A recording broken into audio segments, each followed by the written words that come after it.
아득한 옛날 지리산 대성동 골짜기에 한 쌍의 지아비와 지어미가 살고 있었습니다.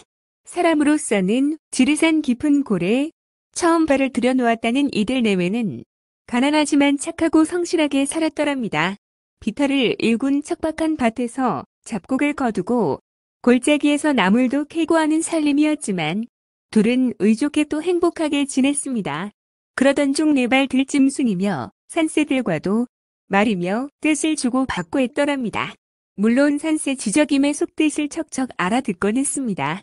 그러나 이들 알찬 내외에게는 아이가 없었습니다. 그들은 그것인을 허전했습니다. 산신령께 치성도 드리고 하늘에 별과 달에 공을 들었지만 웬일인지 아이를 낳지 못했습니다. 그러던 어느 날 남편은 아주 깊은 산속으로 과일을 따오겠다고 떠나가고 아내는 혼자 집을 지키고 있었습니다. 그런데 집을 찾아와서 며칠을 놀다 가고 나던 곰이 영 보이지 않았습니다. 아내는 근처를 찾아보기로 했습니다. 덩굴이 심하게 엉킨 곳에서 곰을 찾았지만 앞불사, 이를 어찌합니까? 곰은 내 발바닥을 모두 큰 대침만한 가시에 찔려서 오도 가도 못하고 끙끙 앓고만 있었던 것입니다. 아내는 가시를 뽑아주고 약초를 찐어서 상처에 발라주었습니다. 꼭 은혜를 갚을게요. 곰은 그러면서 기뻐했습니다. 너무 크게 절을 한다는 게 그만 앞으로 꼬꾸라지고 말았습니다. 곰의 머리가 워낙 무거웠기 때문입니다. 그것이 예뻐서 아내는 까르르 웃어댔습니다. 그날 밤이었습니다. 다른 밤처럼 정화수 떠놓고 천지신명께 아내는 빌었습니다. 천지신명이시여, 1월 성신이시여, 부디 이 가엾은 여인에게 아이 하나가 깨하소서. 한참 절을 하고는 꿇어 앉아있는 아내 앞에 곰이 불쑥 나타났습니다. 그러면서 좋은 수가 있으니 같이 가자고 했습니다. 곰이 아내를 데려간 곳은 음양수라는 옹달샘이었습니다. 그것은 산신령들만이 하루 한 번 새벽에만 마시는 약수의 온달샘이었습니다. 산신령 말고는 별들이 이따금 내려와서 목을 축이고 가는 일외는 산짐승도 산새도 얼씬해서는 안 되는 거룩한 셈이었습니다. 이걸 세모금만 잡수세요. 그러면 옥동자를 낳을 테니까요. 그러나 아무에게도 말하지 마세요. 여긴 비밀의 셈이니까요. 그렇게 말하는 곰은 어딘지 근심스러워하는 듯 했습니다.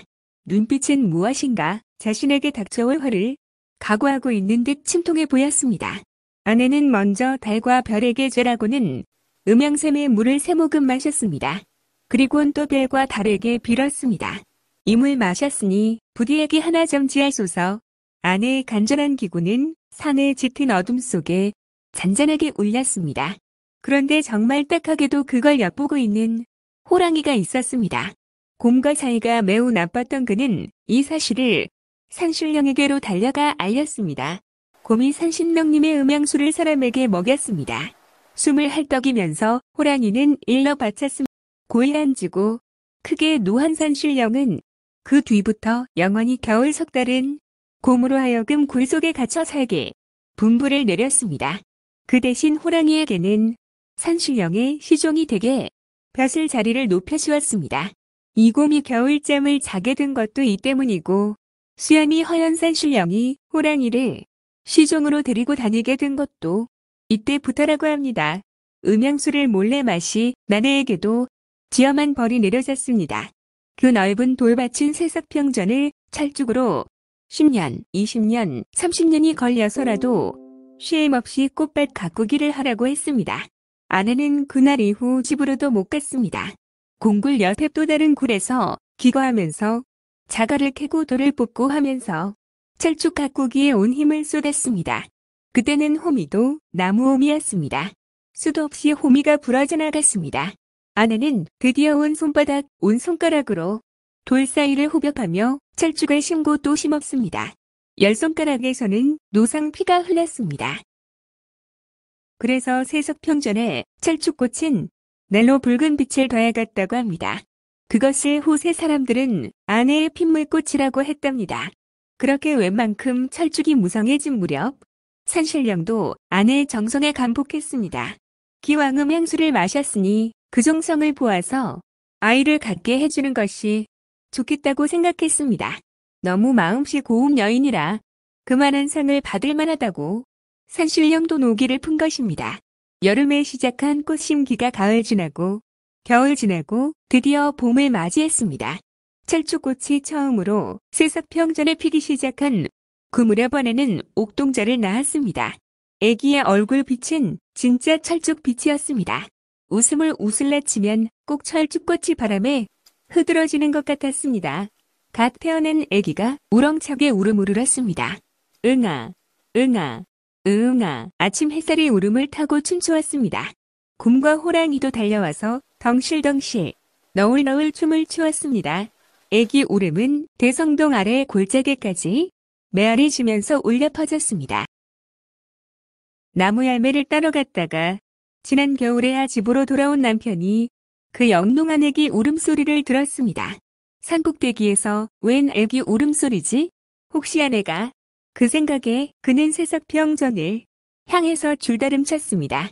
토끼, 너구리, 오소리도 뒤질서라 뒤따랐습니다.